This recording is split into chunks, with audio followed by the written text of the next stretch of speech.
On Friday, the Conservative MP, Philip Davies, talked for, I think it was over an hour in the Commons, in an effort to derail a bill to ratify the Istanbul Convention.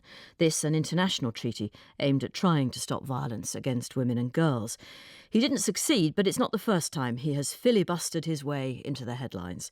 Today, he's meant to take up a new role as a member of the Commons Women and Equalities Select Committee. Mr Davies, hello, good morning to you. Good morning. So you are on the committee? No, not yet. No, it needs to be ratified by the House first. Right, and that's likely to happen sometime today, is it? I think it's on the order paper for today, but it doesn't mean to say that it's necessarily going to go through today. I think some people are somewhat baffled by your interest in a position on this particular committee. Can you explain why you want to be on it? Because I believe in equality, which I think is what it's all about, and far too often we hear anything but equality from people. So I don't really see why somebody who believes in equality shouldn't be on the Women and Equalities Committee. Right, but I don't think you like the word women, do you, very much? Well, I would rather the committee was called the Equalities Committee because surely the whole point of equality is that we are gender blind and that we don't see a difference between men and women. Everybody's treated the same. And if the committee was called the Equalities Committee, it wouldn't preclude it from looking at issues that disproportionately affect women. So I don't really see why it needs to be called the Women and Equalities Committee. Why can it not just be called the Equalities Committee? Let's go back then to Friday. I'm quite keen just to sort of get inside your head a little bit, really. I mean, as I understand it, you were trying to talk out this bill to ratify the Istanbul Convention.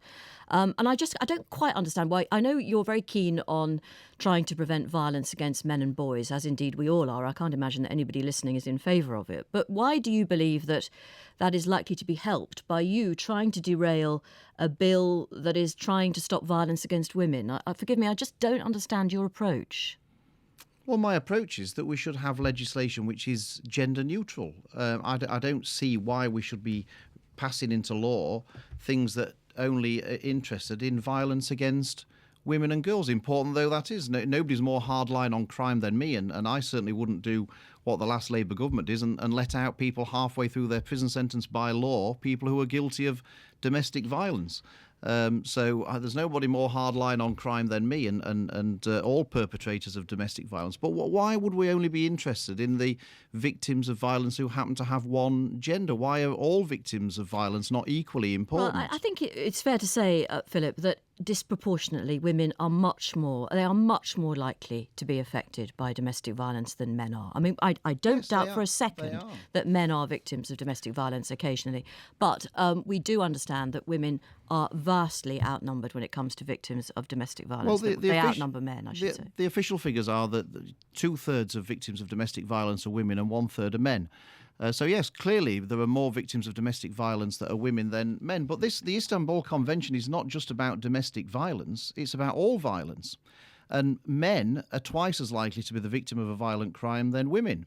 Okay, but of course at that point we have to mention the fact that violent crime is overwhelmingly carried out by men. So male violence is an issue. There is absolutely no doubt about that. And in fact, there are many, many thousands of male victims of male violent crime. We know that. Yes, I'm not sure if you wanted to interview yourself here. I will try and get butt in briefly. Look, there are male perpetrators of crime and violent crime. There are female perpetrators of violent crime. Well, there aren't as many female perpetrators of violent crime. Well, look, let me. No, there aren't. But does it matter? I mean, if you're a mother and you have a son and a daughter, and your son is violently attacked and your daughter is violently attacked, are you really saying that actually it's much more important that it was your daughter that was violently attacked than your son? Of course it isn't. They should be treated equally by the law. If you look at the figures, I went through these figures in my speech. The crime that women are arrested for, what is the category of crime that women are most arrested for? Violence against the person. What is the crime that most girls under 18 are arrested for? 40% of girls arrested under the age of 18 are arrested for violence against the person. Right. So this idea, Mr. hold Davies, on, let me just make the point. This idea that the only perpetrators of violent crime are men and the only victims of violent crime are women is simply untrue. But who is saying that? I'm not saying it. This programme doesn't say it, and I don't think they were saying that in the Istanbul Convention either. Well, they were saying that the Istanbul Convention is only about eliminating discrimination against women, and it's about violence against women. My point is this: we should be equally concerned, irrespective of the gender of the perpetrator and irrespective of the gender of the victim. We should treat them all the same. I don't see why somebody's gender has really anything to do with it. I know that, Mr. Davies, you're a history graduate, aren't you, from the University of Huddersfield? That's right, isn't it? Was it while you were learning history that you began to believe that really men were getting a really unfair, hard time? I don't think I've ever argued that, and I've never argued that, and I've never argued equally. I've never. If you can find one example of where I've asked for a woman or campaigned for a woman to be treated less favourably than a man, I would love to. I would love to hear it. Why don't you look at the House of Commons, where I believe at the moment 71% of your fellow MPs are male? Yes, that's true. And you don't believe that means that women are outmanoeuvred in some ways and don't get a fair crack of the legislative whip? Well, look, the people who are sent to the House of Commons are sent here by the public. It's for the public to decide who they want to elect to Parliament. I've stood against male candidates and I've stood against female candidates at the general election. If people in my constituency had particularly wanted to send somebody to Parliament just because they were a woman, they had the perfect opportunity to do so in 2010. They decided not to. I don't think people are as interested in the gender of somebody as they are about the views that they hold and the opinions that they hold. There are many people who campaign on women's issue who do not like Margaret Thatcher being the first woman Prime Minister. I happen to think she was the best Prime Minister this country's ever had. Right. But gender was really irrelevant in what your view of her I'm sure is. you kept up with the Women's Hour Power list last year, in which we drew considerable attention to the achievements of Margaret Thatcher. But very briefly, sex and relationships education is something that we've discussed a lot on this programme, particularly, as you'll be aware, I'm sure, some would say the very toxic influence of pornography and online content on our young people. Why are you so opposed to sex and relationships education in schools, Mr. Davies?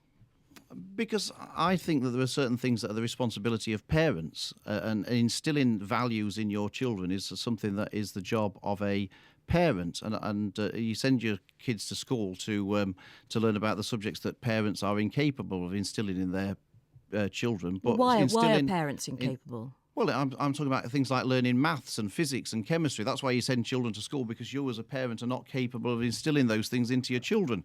But in terms of the values that people are brought up with, that is the role of a parent. And we can't have a system in this country where we say to parents, look, it doesn't matter what you do, the state will do it all for you. We should be saying to parents that actually bringing up children is a very, very serious, important business. And one of the things that is your responsibility and your responsibility alone is instilling the right values in your children. I have to tell you, I don't know how old your children are, Mr. Davies. I do know you have some. It is, I'm sure as a parent you have tried very hard, or you will try hard in the future, to discuss pornography, for example, with young people. It isn't easy to do it with your own children. I think many people might prefer all this to be handled by an expert in the classroom, a properly trained individual. What do you say to that? Well, that's fine, but I believe in parental choice. If parents want their children to go to a school where the school teaches sex education and the parents are happy with that, I've got no problem with that.